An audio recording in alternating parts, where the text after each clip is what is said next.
കുടകിൽ കാണാതായ മലയാളി യുവതിക്കായി തിരച്ചിൽ തുടരുകയാണ്. ട്രക്കിങ്ങിനായി പോയ നാദാപുരം സ്വദേശി ശരണ്യയെയാണ് കാണാതായത്. ഈ മാസം 2-ാം തീയതിയാണ് ശരണ്യ ട്രക്കിങ്ങിനായി പോയത്. കർണാടക വനംവകുപ്പും പോലീസും തിരച്ചിൽ തുടരുകയാണ്. നന്ദഗോപാൽ നമുക്ക് വിവരങ്ങളുമായി ചേരുന്നു. നന്ദു, യഥാർത്ഥത്തിൽ എന്ത് സംഭവിച്ചു എന്നാണ് ഇപ്പോൾ ഇതുവരെയുള്ള അന്വേഷണത്തിൽ നിന്ന് മനസ്സിലായത്?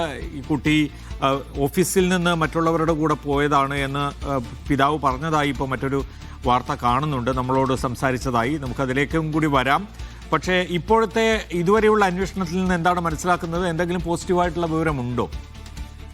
നിലവിൽ യാതൊരു തരത്തിലുമുള്ള വിവരവും ലഭിച്ചിട്ടില്ല. ആശങ്ക ഇപ്പോഴും തുടരുകയാണ് എന്നുള്ളതാണ്. അവിടെ നിന്നും നമ്മൾ സംസാരിച്ചപ്പോൾ മനസ്സിലാക്കിയത് 2 സംഘമായി ഉദ്യോഗസ്ഥർ വനത്തിനകത്തേക്ക് പോയിട്ടുണ്ട്. പക്ഷേ ശരണ്യയുടെ ഫോൺ ഉൾപ്പെടെ ട്രാക്ക് ചെയ്യാനുള്ള ശ്രമം നടത്തിയെങ്കിലും ഇതും ഫലം കണ്ടിട്ടില്ല. ഏറ്റവും ഒടുവിലായി 2-ാം തീയതി ഉച്ചയോടുകൂടി ശരണ്യ തനിക്ക് വഴി തെറ്റി എന്ന് പറഞ്ഞുകൊണ്ട് താമസ സ്ഥലത്തേക്ക് വിളിച്ചിട്ടുണ്ടായിരുന്നു. ഇത് മാത്രമാണ് ശരണ്യയെ കുറിച്ചുള്ള അവസാനമായ വിവരം. ഈ വിവരത്തിന്റെ അടിസ്ഥാനത്തിലാണ് മറ്റുള്ളവർക്ക് ഇങ്ങനെ ഒരു പരാതി നൽകിയതും ഇതിന്റെ അടിസ്ഥാനത്തിൽ അന്വേഷണം ആരംഭിക്കുകയും ചെയ്തിട്ടുള്ളത്. പക്ഷേ 2-ാം തീയതി കാണാതായ ശരണ്യെ ഇപ്പോൾ 2 ദിവസം പിന്നിട്ടിരിക്കുകയാണ്. ഇപ്പോഴും യാതൊരു വിവരവും ലഭിച്ചിട്ടില്ല എന്നുള്ളത് വലിയ ആശങ്കയുണ്ടാക്കുന്ന കാര്യമാണ്. ശരണ്യയുടെ കുടുംബം ഇപ്പോൾ കുടകിൽ തുടരുന്നുണ്ട്. അവർ പറഞ്ഞ വിവരം അനുസരിച്ചാണ് 2 സംഘമായി വനത്തിൽ അന്വേഷണം നടക്കുന്നുണ്ട് എന്നുള്ള കാര്യം സ്ഥിരീകരിച്ചത്. അതോടൊപ്പം കൊടും കാടാണ്, വന്യമൃഗങ്ങളൊക്കെയുണ്ട്. അത് ആശങ്ക കൂട്ടുന്ന കാര്യം കൂടിയാണ്. പക്ഷേ